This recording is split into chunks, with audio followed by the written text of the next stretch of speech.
2025년 특집 1. 북한이 중심에서 국제 질서의 변화를. 북중러가 다극체제의 중심을 확고히 차지. 북한이 들어가면서 반제 자주화 태동. 북한의 힘과 영향력의 근원은 첫째, 자주. 국제 질서의 변화. 9월 3일 오전 중국 인민 항일 전쟁 및 세계 반파시스트 전쟁 승리 80주년 기념 열병식 중국 전승절이 열리는 베이징 천안문 광장. 김정은 국무위원장이 천안문 막루에 서자 지축을 뒤흔드는 대충격파가 세계를 강타했습니다. 블라디미르 푸틴 러시아 대통령과 함께 시진핑 중국 국가주석 옆에 나란히 선 김정은 국무위원장의 모습은 곧바로 전 세계로 퍼져나갔습니다. 각국 언론과 전문가는 입을 모아 김정은 국무위원장을 중국 열병식 최대 승자, 글로벌 사우스 진영의 리더, 글로벌 플레이어, 세계의 중심에 섰다, 세계적 정치 지도자, 모든 스포트라이트를 받았다, 전승절의 주인공, 국제사회에서 강력한 힘을 지닌 지도자라고 인정했습니다. 이는 한편으로 칭송의 표현이자 처지에 따라 공포의 표현이기도 합니다. 그리고 그만큼 북한이 세계 질서에 미치는 영향이 크다는 것을 반영합니다. 세계는 미국 중심의 일극체제에서 여러 강국이 주도하는 다극체제로 넘어가고 있습니다. 일극체제의 상징인 주요 7개국 G7이나 이게 확대된 G20의 영향력은 크게 줄어들었고, 대신 세계는 브릭스, 상하이 협력기구 등의 동향을 더 주목하고 있습니다. 올해 중국 전승절은 북중러가 다극체제의 중심을 확고히 차지한 계기가 됐습니다. 북중러 정상이 앞장에 서고 그 뒤에 다극체제를 지지하는 여러 나라 정상이 뒤를 따르는 모습은 이를 상징적으로 보여줍니다. 일극체제는 미국이 다른 나라에 비해 독보적인 우위에 서서 세계에 강한 영향력을 끼치는 국제 질서를 말합니다. 이에 반해 다극체제에서는 미국이 독보적인 우위에 있지 않고 미국과 비슷한 영향력을 가진 나라가 여러 개 출연해 자기 목소리를 냅니다. 이들 나라는 미국의 제국주의 패권에 맞서면서 영향력을 키웠기 때문에 기본적으로 반미, 탈미 성향이 있습니다. 하지만 다극체제의 어떤 질서와 체계가 있지는 않고 각자 자기 목소리를 내며 서로 다양한 방식으로 공조, 협력하는 수준입니다. 그렇다 보니 그동안 우크라이나 전쟁, 미중 관세 전쟁, 중동 전쟁, 동북아의 한중일 갈등 등 미국과의 대결이 각계 격파식으로 진행되었습니다. 그래서 미국이 확실히 몰락하고 있는데도 패권을 뺏기지 않고 버틸 수가 있는 것입니다. 미국을 확실히 무너뜨릴 축이 없었다고 할 수 있습니다. 다극체제의 중심 거점으로 브릭스, 상하이 협력기구, 동방경제포럼 등 여러 기구를 꼽습니다. 이들 기구는 대체로 러시아, 중국이 중심이 되어 미국 중심의 일극체제에서 벗어나려고 했습니다. 그래서 다극체제를 상징하는 사진을 보면 푸틴 대통령과 시진핑 주석이 함께 서 있는 장면이 많습니다. 이런 차원에서 러중 정상회담도 주목을 받습니다. 하지만 이런 사진이 세계에 충격을 주지는 못했습니다. 왜냐하면 이들은 미국과의 공존, 협력을 전제로 다극체제를 구상하기 때문입니다. 어떤 면에서는 미국식 자본주의 체제를 통해 공리를 누린다고 볼 수도 있습니다. 예를 들어 중국은 미국 중심의 경제 질서인 세계무역기구 WTO에 가입한 뒤 지금의 경제 대국으로 성장했습니다. 러시아는 한때 나토 가입을 추진했을 정도로 미국과 공존, 협력을 중요하게 여겨왔습니다.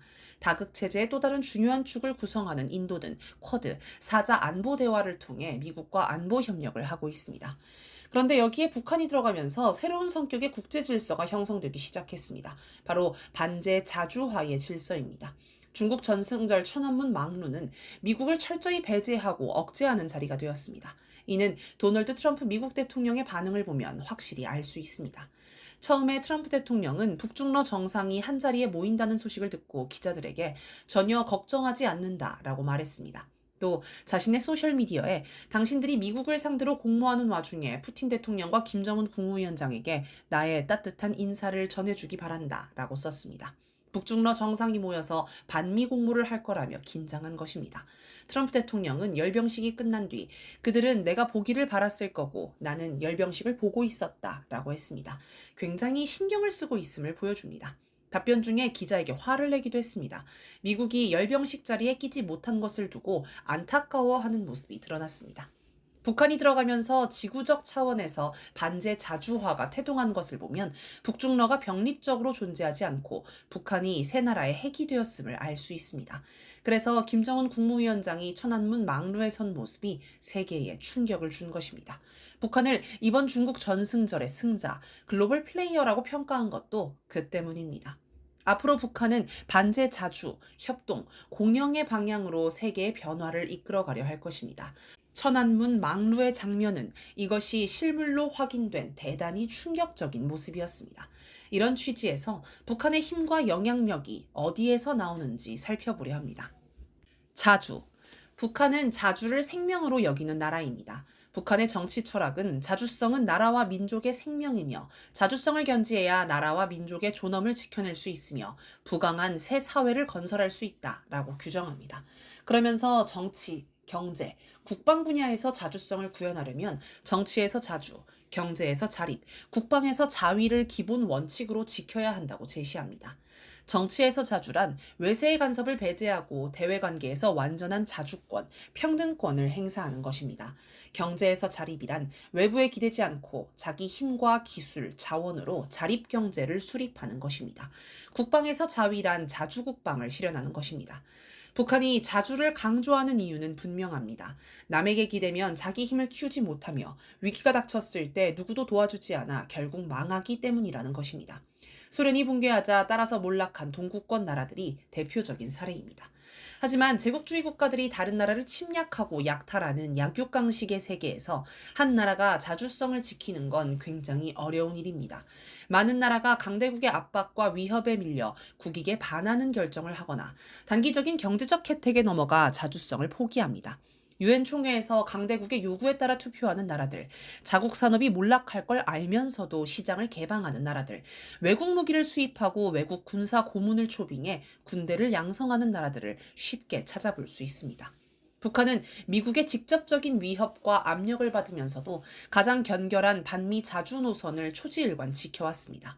북한은 국제 무대에서 모두가 미국의 눈치를 볼 때에도 앞장에서 미국의 횡포를 규탄했습니다. 러시아나 중국이 비핵화하라고 설득해도 듣지 않고 독자 노선을 걸었습니다.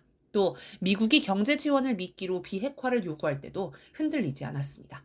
2018년 북미 정상회담 때 트럼프 대통령은 북한이 비핵화하면 미국이 제재를 풀고 지원해서 경제 번영을 누릴 수 있다는 내용의 영상을 보여주며 유혹했지만 북한은 선 비핵화 요구를 단호하게 거절했습니다. 북한은 미국과 공존과 협력을 통해 경제를 발전시키지 않았습니다. 올해 10월 10일 당창건 기념일을 계기로 북한을 방문한 여러 외국인은 북한 경제가 몰라보게 발전했다고 입을 모았습니다. 평양에 승용차가 너무 많아서 번호판을 기준으로 홀짝제를 운용할 정도라고 합니다. 또 중앙이 지방을 부러워하고 도시가 농촌을 부러워하게를 구호로 내걸고 10년을 목표로 북한의 모든 지역에 지방발전 공장과 종합병원, 복합 쇼핑몰 등을 건설하고 있으며 농촌 마을에도 고급 주택단지를 보급하고 있습니다. 이 모든 일은 미국이 역사상 최강이라 자랑하는 대북 제재 속에서 이루어지고 있습니다. 북한은 천조국이라 불리며 세계 최강을 자처하는 미국의 군사력에 맞서 자립으로 무기를 개발하고 군대를 양성했습니다. 특히 핵무기나 미사일 같은 전략무기는 동맹이라 해도 기술을 전수하지 않습니다.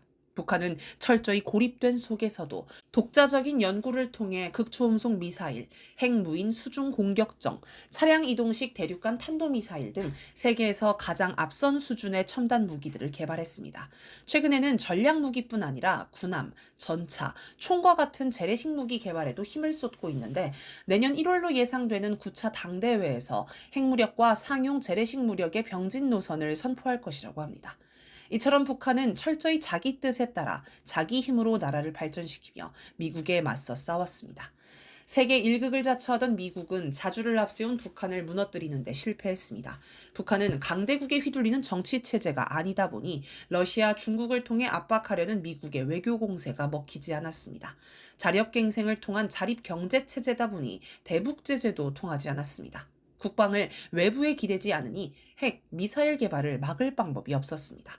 결국 북한과의 대결에서 연패한 미국은 내부 분열과 쇠퇴 몰락의 길로 빠져들었습니다. 이에 세계 각처의 반미 세력은 북한의 승리를 보며 자신감을 얻고 북한의 뒤를 잇고 있습니다.